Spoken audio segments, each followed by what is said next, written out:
If you think, oh, I'll be happy when I get more money or change my job, you're usually wrong. I think one misconception we have is that happiness is a destination, right? That we'll get to somewhere and we'll be happily ever after.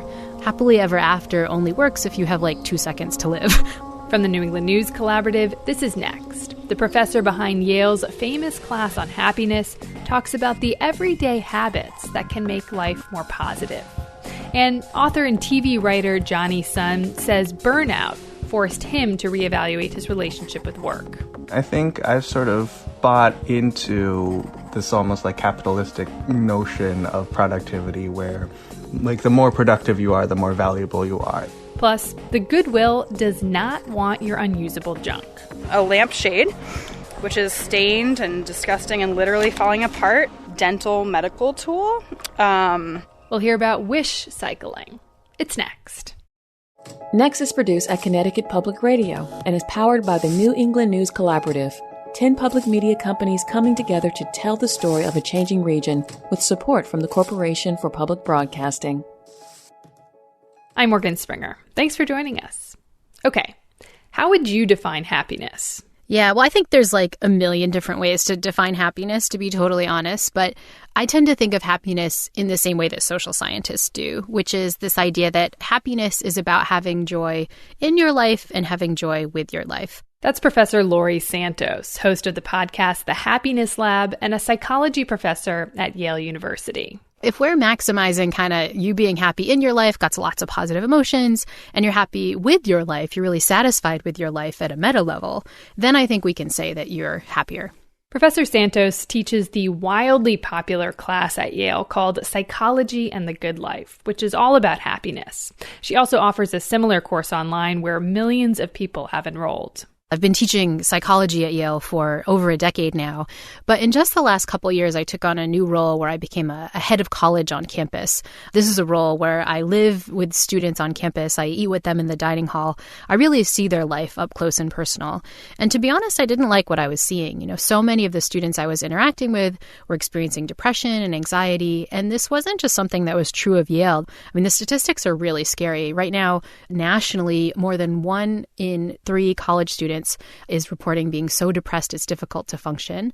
Over 60% of college students say that they're overwhelmingly anxious, and more than 1 in 10 college students has seriously considered suicide in the last year. And this is all kind of before COVID, right? And so I realized, we weren't meeting our educational mission at Yale if we weren't dealing with this mental health crisis. And so the class was my attempt to bring together everything I know in the science of psychology about how to improve your happiness, how to boost up your well-being, and to package it for students in a way where they could really understand practically how to implement these ideas in their daily life.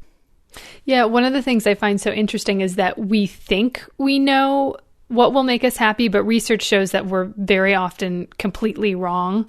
So what are some of the things we falsely identify as key to happiness? Yeah, I think one of the big ones is our circumstances, just generally speaking. We think to be happy, we need to change our job, we need to get more money, we need to switch our relationship, we need to buy something. But the data show for the most part that unless you're in a really traumatic set of circumstances, for the most part, improving your circumstances isn't going to help. It might give you a little bit of a happiness boost for a short while, but it's never as big a boost as we think, and it's never a boost for as long as we think. We're much better off trying to change our mindsets and our specific behaviors. That's not what we tend to go to. We tend to put a lot of energy into changing our circumstances, getting more money and that sort of thing, but that's just not going to impact our happiness in the way we think. You say, that anyone can be happy, but it takes work. That happiness requires a lifetime of intentional habit. So what are some of those simple practices that you teach people that can help? Yeah, one of the simplest ones is just to bump up your social connection. There's a very famous study in positive psychology that suggests that a necessary condition for high happiness is simply being really social, just being around other people, prioritizing time with your friends and family members.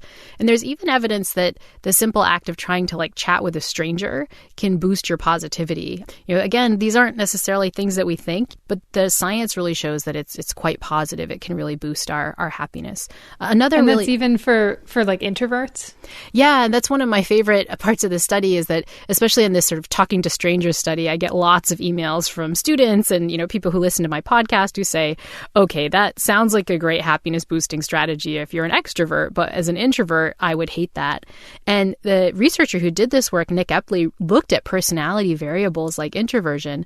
And what he finds is that introverts really predict that social connection condition, the talking to stranger condition, will feel awful. It will really reduce their positivity. It won't just be neutral. It'll be like actively bad for happiness. But when the introverts really engage in that social connection, they get the same boost as the extroverts do.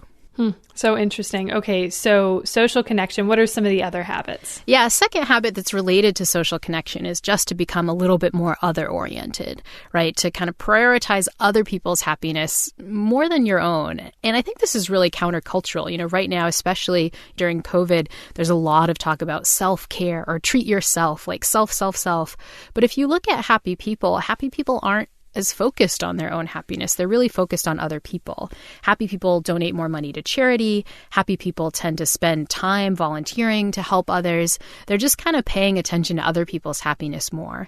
And the research shows that, even if that's not your natural tendency, the simple act of forcing yourself to do nice things for others. In one study, it was, spend some money on someone else. Those studies show that people who do that will really show a bigger boost in happiness than they would if they spent money on themselves. So some of the other things that I've read you suggest is like, sleep at least 8 hours or write down things that you're grateful for.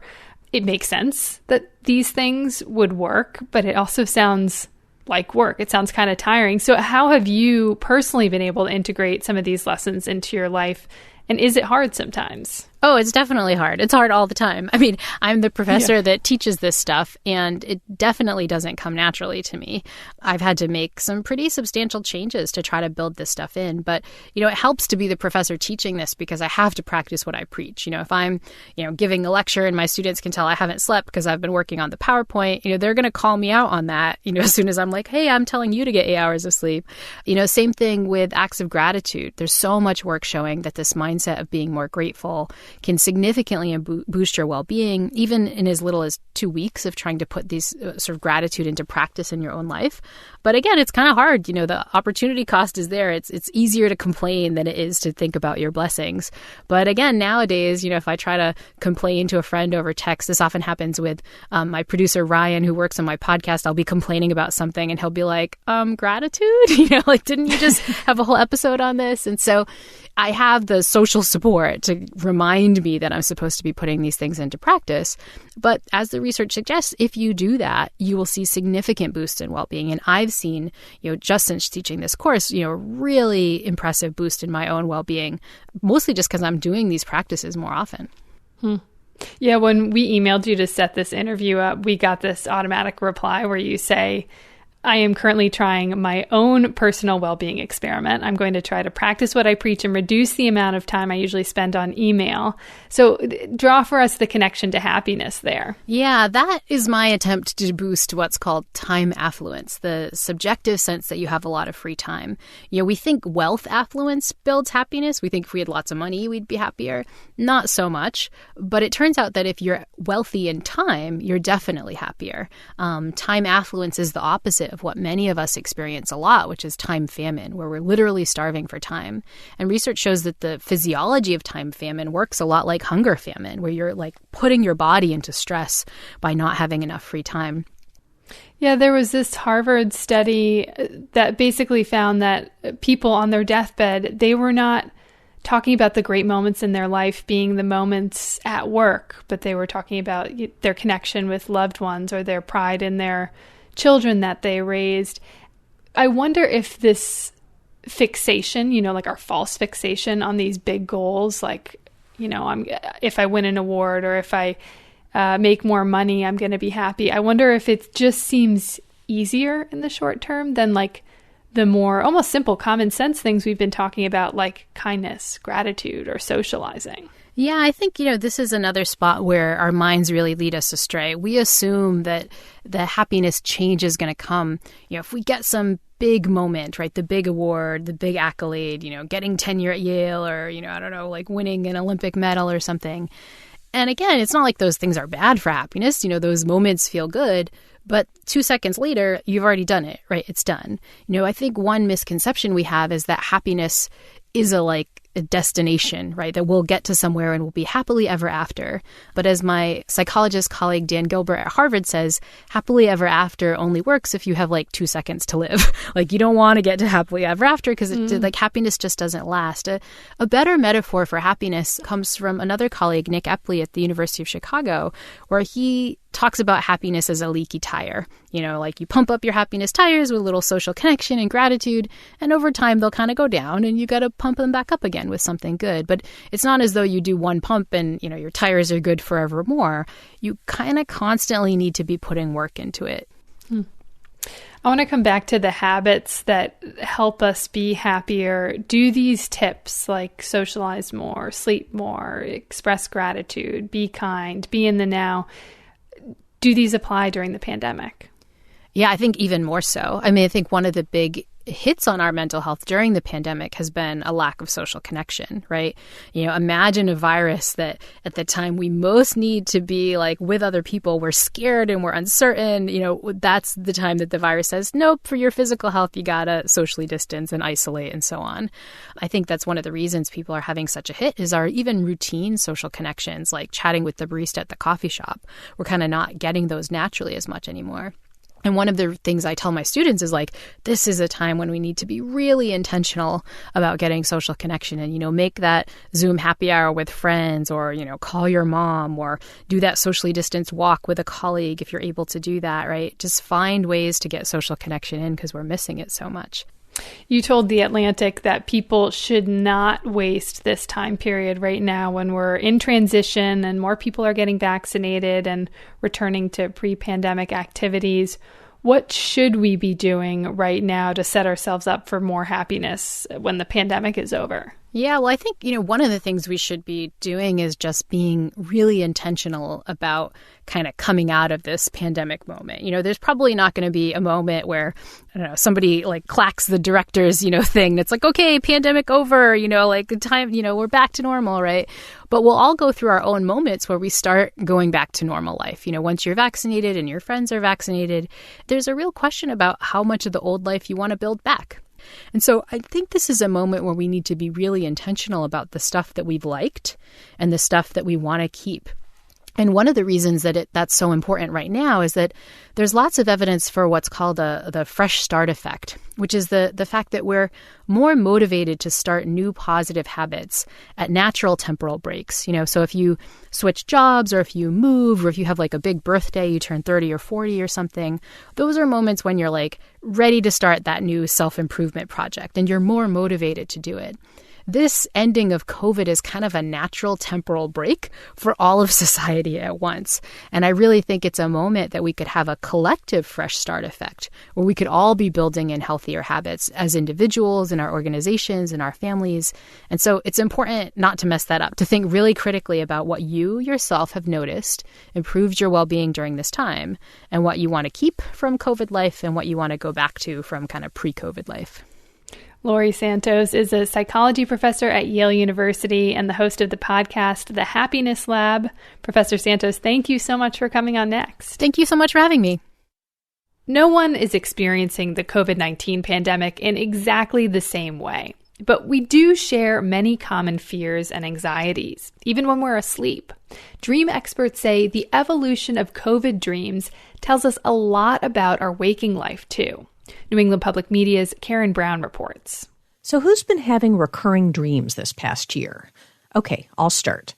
I'm in a supermarket wearing a mask and no one else is. Everyone is breathing on me and I can't get away. Yeah, I had one where I was being chased by a ton of maskless people, but they were like monsters, but without masks. That's Renee Manley of Springfield, Massachusetts. Here's Jenny Hansel of Haydenville. I'm in a crowded place and they're all pushing and shoving and everybody's too close and nobody's wearing masks.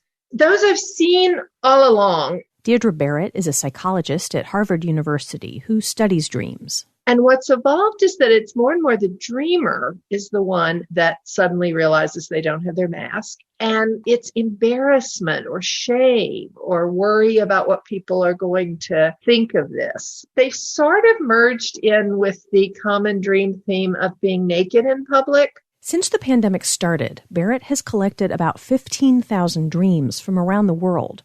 Early on, a lot of people were dreaming about insect attacks, which she didn't see when studying other collective traumas like 9/11. The bug attacks and the invisible monsters, those seem to be a very unique metaphor for the COVID, that we're these tiny particles that we can't see, but they can kill us. So COVID has taken so much from us.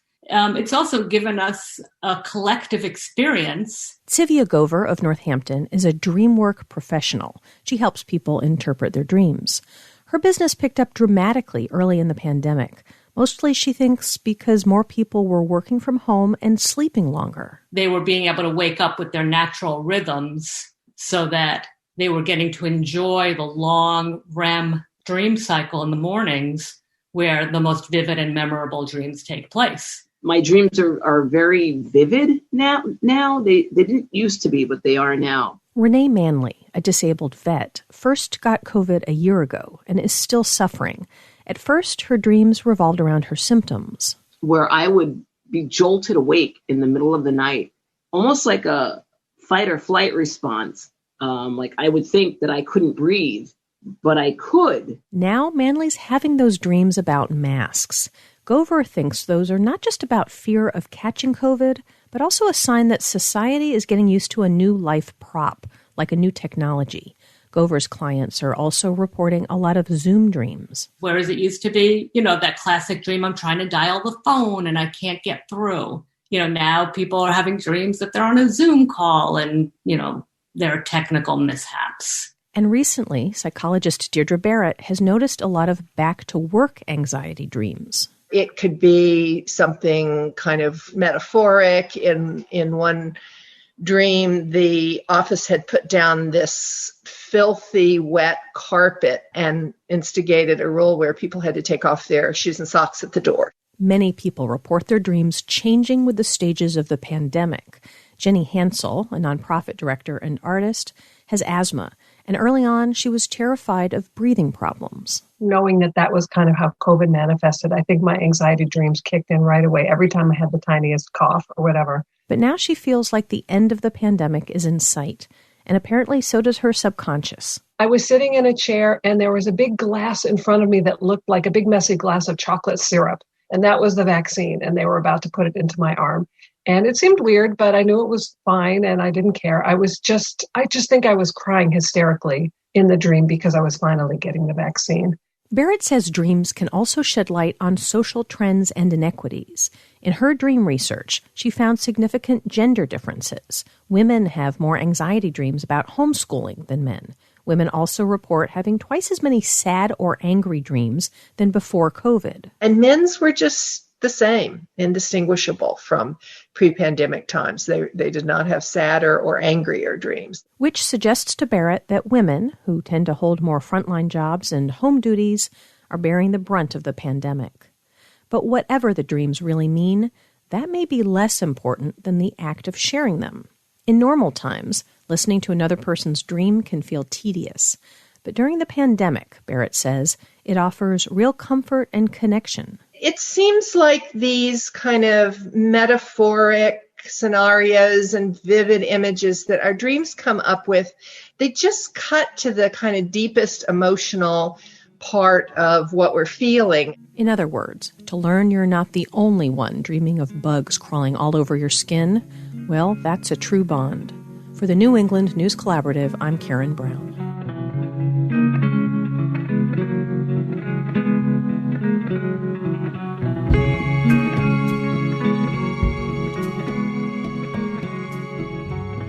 The Pew Research Center says the pandemic has pushed more women out of the workforce than men, and particularly women of color. If you've left your job in the last year, we want to hear from you. Why did you leave, and what has life been like for you since? Leave a comment at 860-275-7595. Again, 860-275-7595. You can also email us at next@ctpublic.org. One more time, that's next@ctpublic.org. And thank you. Coming up, we're going to talk about taking a break and how it can be a very real struggle. Author, illustrator, and TV writer Jonny Sun reflects on productivity, rest, and loneliness. It's next. Next is made possible in part by our founding supporters who believe in the power of collaborative news coverage, including the Common Sense Fund, supporting the New England News Collaborative in its coverage of climate change and the evolving clean energy economy. Support also comes from Douglas Stone and Mary Schwab Stone through the Smart Family Foundation of New York. Welcome back. I'm Morgan Springer. Jonny Sun's new book, Goodbye Again, Essays, Reflections, and Illustrations, is out now. In it, he grapples with his relationship to work and free time, anxiety, loneliness, and his houseplants. Jonny is a doctoral candidate at MIT, a creative researcher at the Harvard Meta Lab, and he was a staff writer for the 6th season of the TV show BoJack Horseman. His first book was called Everyone's an Alien When You're an Alien Too. He joins us now. Jonny, welcome to Next. Hey, thank you for having me. So in April of 2019, you gave a TED Talk called You're Not Alone in Feeling Lonely. And you explained to the audience that for years you've written jokes and shared them on social media as a way to connect. And let's take a listen to what you said. For example, a few months ago, I posted this app idea for a dog walking service where a dog shows up at your door and you have to get out of the house and go for a walk. If there are app developers in the audience, please find me after the talk. Or I'd like to share every time I feel anxious about sending an email. When I sign my emails BEST, it's short for I am trying my best, which is short for please don't hate me, I promise I'm trying my best. Or my answer to the classic icebreaker, if I could have dinner with anyone, dead or alive, I would. I am very lonely. When did you realize that jokes could help temper loneliness?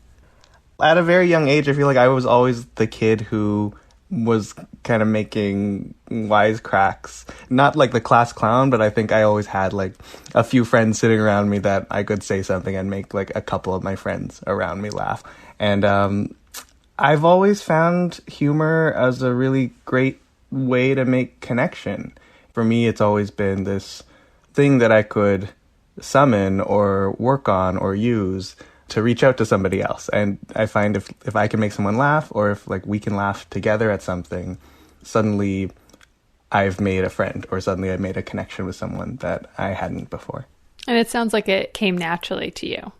It's interesting. I grew up watching like comedy with my parents a lot. We would kind of go to Blockbuster and rent comedies all the time, and that was just the thing I was drawn to. And I actually feel like I kind of had to work on being funny, or I guess maybe when I was younger I like aspired to be one of those types of people that could warm a room with a joke. And that concept still seems very scary to me, to be in front of a room, but I think I found kind of my happy place through writing. I can still sort of safely be at my desk, but still connect to people through the writing. It's pretty astounding how much you've been involved in as a screenwriter, an artist, a book writer, a PhD candidate. I think you even went to architecture school. And a big theme of your new book, Goodbye Again, is your relationship to work and rest. And you actually wrote this collection of essays during a year when you were supposed to be intentionally resting. Why did you want to take a break? That's a really good question. I think I've sort of bought into this almost like capitalistic notion of productivity where like the more productive you are, the more valuable you are. This idea or this myth that the best thing to do with your life is to be busy, and that if you have any free time, you're doing something wrong because you could be using it to do something quote unquote productive or valuable. And eventually that led to multiple sort of periods in my life where I was incredibly burnt out. eventually I realized maybe I need to really look at how I think about work and how I sort of interface with it, because this life of burnout and overwork, I realized, was just not sustainable. Yeah, I mean, there is this irony behind this collection of essays, because when you were supposed to be resting, you actually wrote this entire book. Do you feel like your experiment in rest and downtime worked, or because you were writing that whole time, did it feel unsuccessful?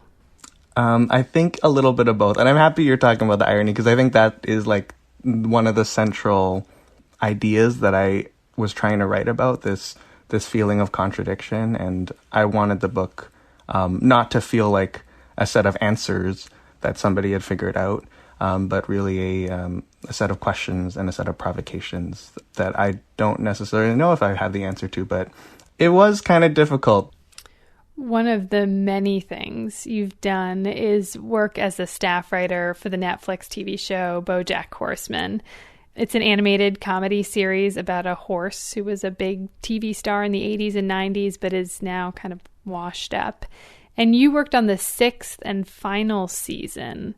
This was toward the end of the show. Like, how did you get to that place where you were brought on?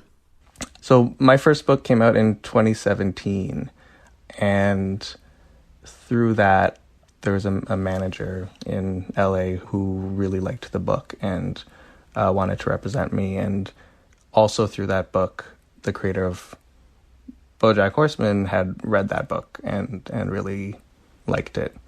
And I think it's sort of through that, the strange like LA industry fog where like I don't really know what happens or what conversations happen, but at some point I got there you are. a call and said oh yeah, there's a spot in this room if you're interested, and they'd really love to have you on. That's amazing. So season 6, episode 11, you are the staff writer. And in this episode, these reporters are working on this pretty explosive story on BoJack Horseman. They're investigating his involvement in the death of his former co-star, who had died of a heroin overdose. And he's working on drafting a public statement. And here he is going over that statement with his agent. What do you got? My relationship with Sarah Lynn was complicated, as relationships between addicts often are. However, certain aspects of the story are inaccurate or exaggerated. This story has started an important conversation, and I look forward to continuing to work on my own progress. There's no way to not sound like bull. Yeah, well... This place was supposed to be a fresh start for me. Rehab was supposed to be a fresh start. But no matter how many starts I get, there's always the same ending. Everything falls apart, and I end up alone. That's BoJack Horseman. It's read by Will Arnett, and he's talking to his agent, Princess Carolyn, which is read by Amy Sedaris. And there's that loneliness theme again. Jonny, what was the inspiration for this statement and the writing that comes after it that we just heard? I think with most shows, and certainly with BoJack, the writing team was a large group of writers, and sort of the room throughout this last season, we were talking about a lot of themes of accountability and what it means to imagine that you are owed a fresh start. And so a lot of like the ideas around the statement and the letter really are to poke at sort of these flimsy, sort of apology statements that abusers and terrible people have sort of been putting out in the media for a while, that use kind of general language without addressing any of the actual things that they did. And so that was something that we really wanted to point at. Yeah, I mean, one of the things that I really like about this clip is that, we come out of this public statement or a draft of a public statement from BoJack Horseman, and then the writing takes us immediately to a much deeper and more universal place. And I feel like you do that in your essays too, particularly in this essay that I really like, How to Cook Scrambled Eggs, where you begin by describing, scrambling eggs. And I'm guessing that you do the slow cooking scramble method because you're writing, keep stirring the raw egg fluid, keep stirring the raw egg fluid. This essay, it's about making and eating eggs in many different ways, but it's also about your relationship with food and family. What were you trying to capture? With that piece specifically, I wanted to write about sort of memory and life and family and the things that we inherit from other people.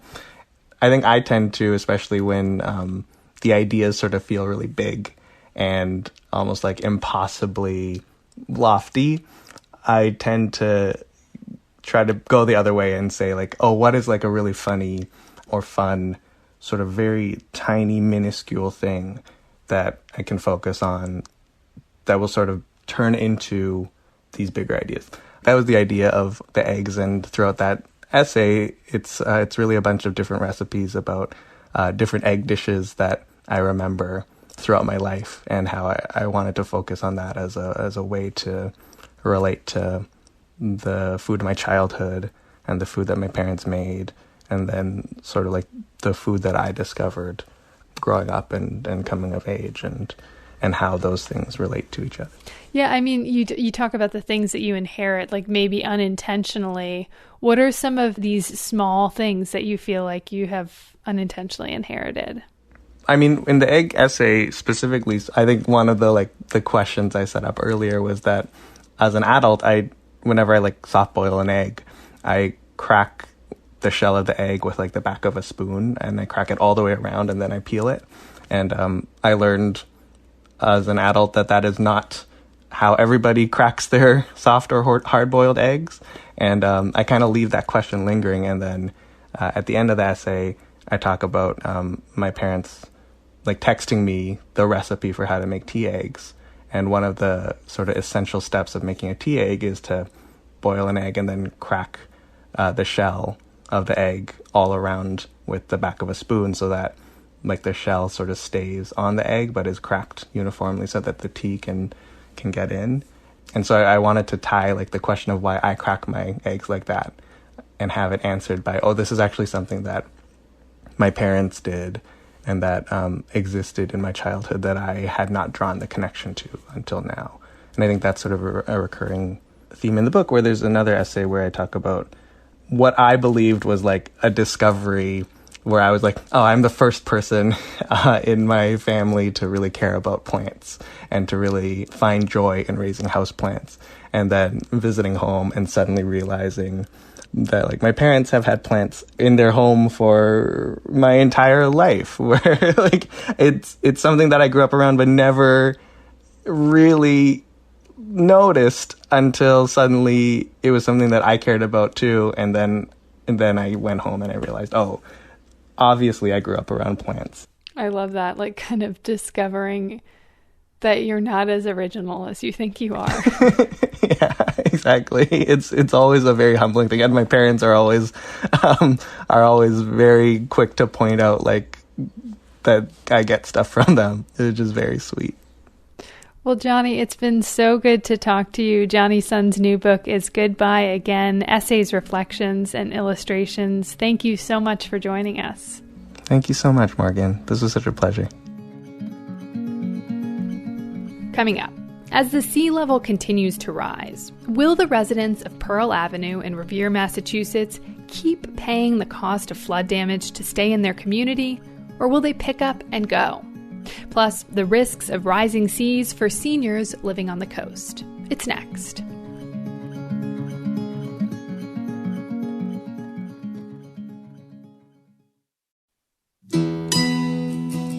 Next is made possible in part by our founding supporters who believe in the power of collaborative news coverage, including the John Merck Fund, supporting the New England News Collaborative in its coverage of climate and clean energy.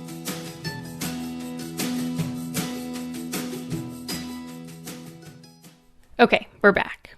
Sea level is rising. Storms are becoming more dangerous. More places are flooding. But we have yet to see a mass exodus from the New England coastline. So why are people staying?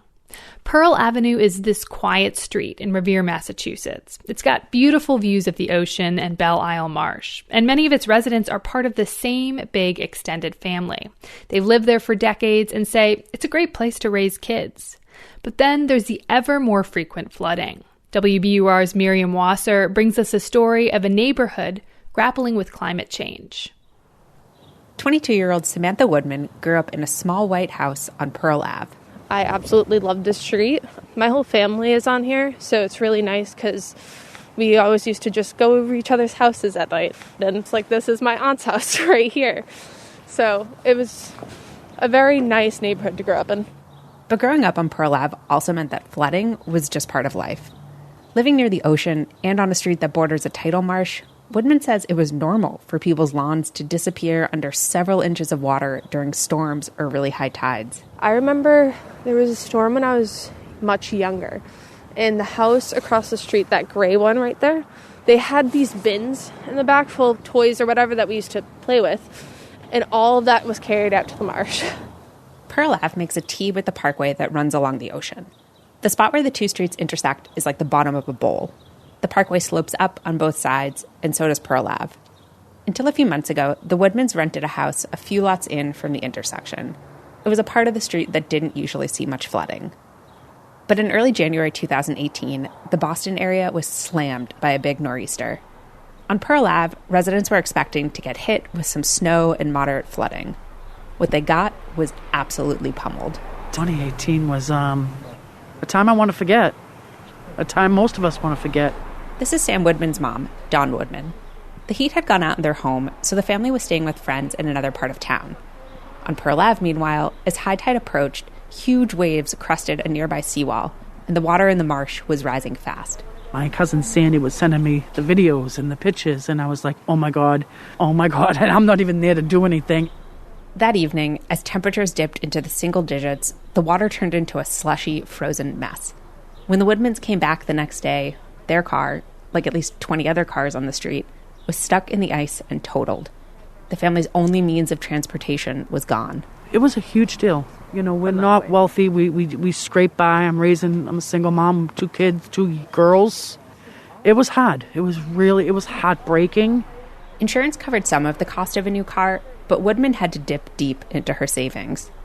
Still, sitting on the stoop a few feet away from where the car was wrecked, she says she feels lucky that the family didn't lose more. Some of these homes were, number 30 was basically destroyed, and I know 40 also had significant damage. Across the street, things got really bad for Christine Lavigueur and her husband. Their house abuts the marsh, which had basically merged with the choppy ocean water during the storm. We evacuated. We actually evacuated. The water was up to my husband, the middle of his chest, in the basement. The washer and dryer was sparking. We had to shut the electrical panel off. We called the fire department. They came and got us. The family lost 3 cars, their washer and dryer, their furnace, and their hot water heater.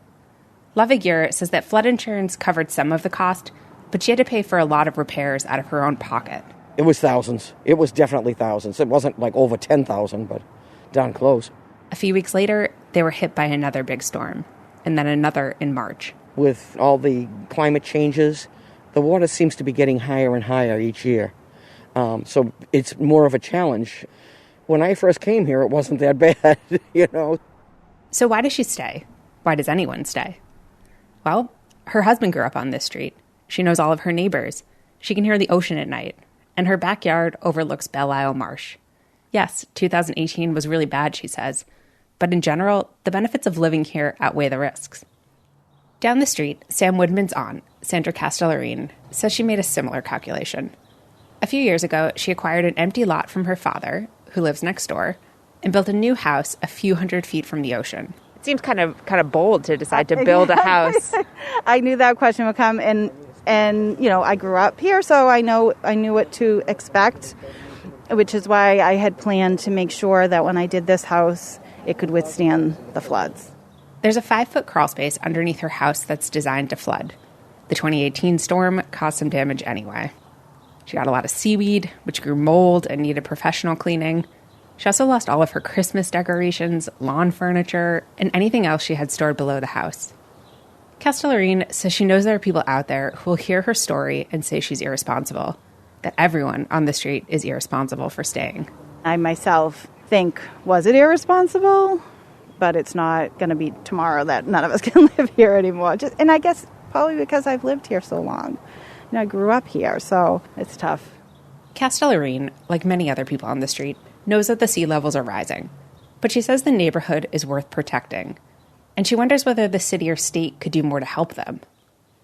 City officials say there isn't much to be done. Even if they fortified the neighborhood with 10-foot seawalls, the water would still come up from below the ground because this whole area was once ocean and marshland. Mother Nature is the boss, they say. I think anyone can make the argument to save areas because it's about worth to yourself. It's about how you feel about a certain place. And the people that live there tend to care more about the place, and they want to keep it for as long as possible. Sam Woodman says the experience of growing up here, and in particular the devastating storm of 2018, has inspired her to become a climate activist and study sustainability. She understands that the street will be underwater in a few decades, but she hopes the neighborhood lasts long enough that she can show it to her future kids before it's gone. For the New England News Collaborative, I'm Miriam Wasser. Coastal flooding is particularly risky for seniors, yet more older Americans are living in coastal communities than ever before. U.S. Census data shows that the number of people over 65 living on the coast actually went up by 89% over the last few decades. Many of those seniors want nothing more than to stay in their homes, but CAI's Eve Zukoff reports threats from climate change are making it harder for them to do that.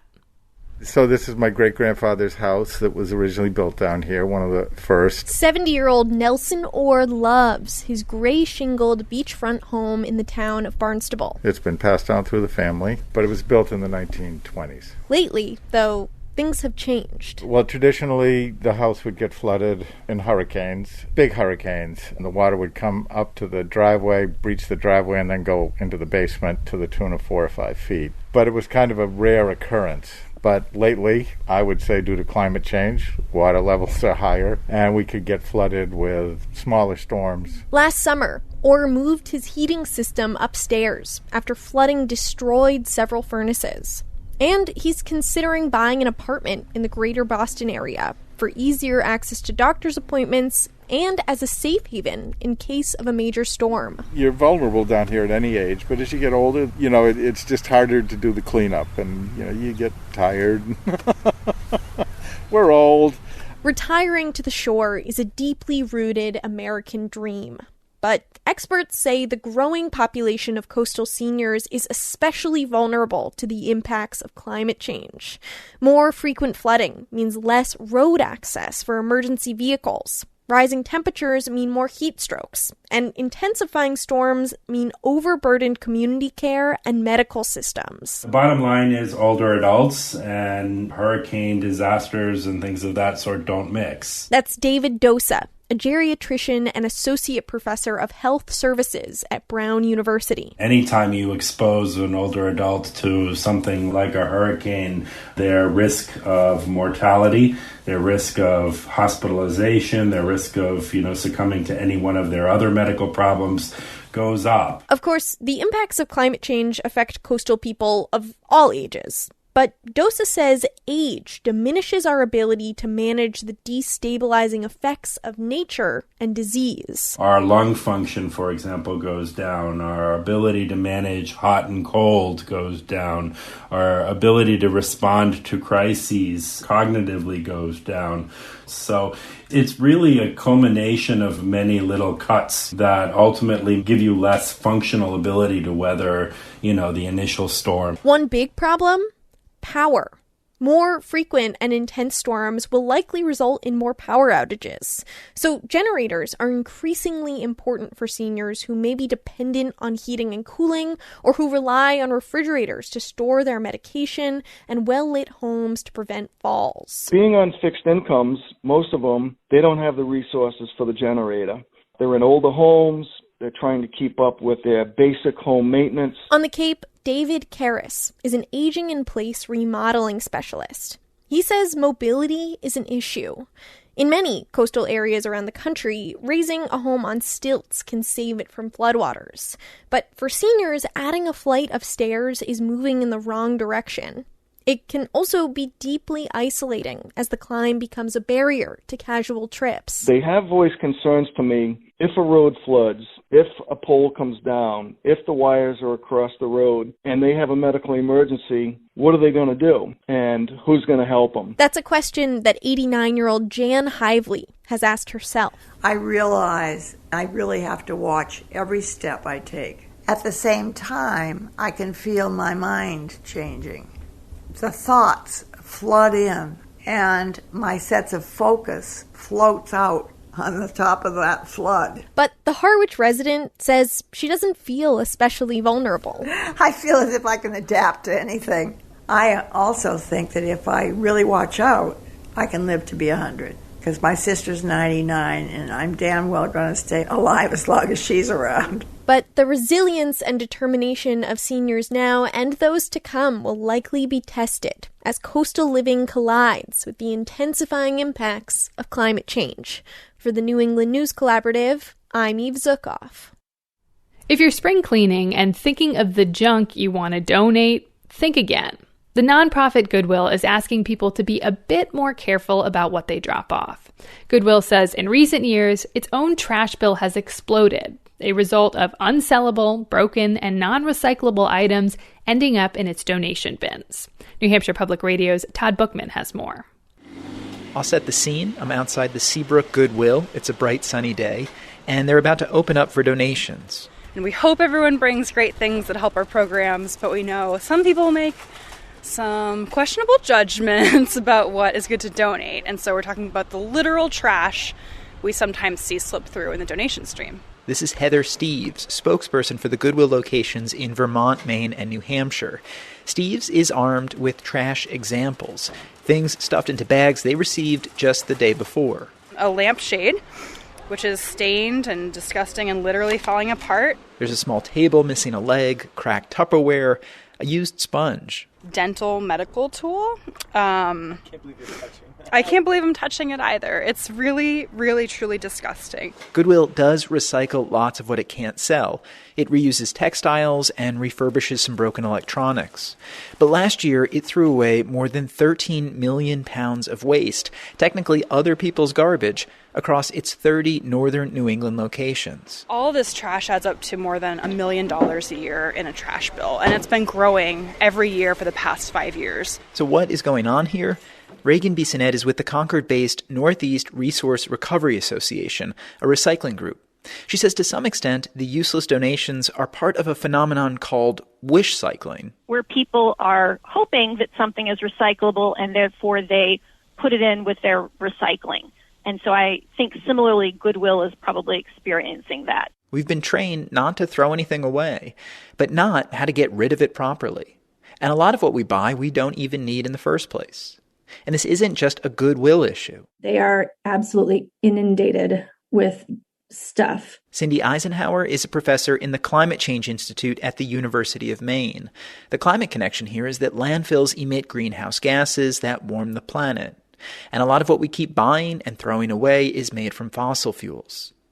Eisenhower researches the entire reuse economy, from yard sales to thrift shops to Goodwills. The challenge is these sellers rely on people dropping off their items. And of course, nobody wants to discourage the donations. So I think everybody feels that they're walking a very fine line here. And so Goodwill is doing this, a bit of a media tour, asking people to be more careful. And their timing here is strategic. Spring cleaning is always very busy. The only busier time we have is when Marie Kondo comes out with a new TV show. Spring cleaning, yes. Ron Davitt is dropping off a trunk full of items in Seabrook. All is in pretty good shape. Actually, as I look at this, there's no drawer. I'll probably keep that and throw it away. But he's got clothes in good condition, some housewares, and a piece of brown fabric. A dog. Oh, dog costumes? Yeah. Oh my goodness. Love it. Very small dog costumes. This is for our dachshund who's in the car. Hot dog. See, this is not trash. That dog costume will go within 1 minute of being on the sales floor. Steve says the key question to ask before dropping something off is, if you needed it, would you buy it in this condition?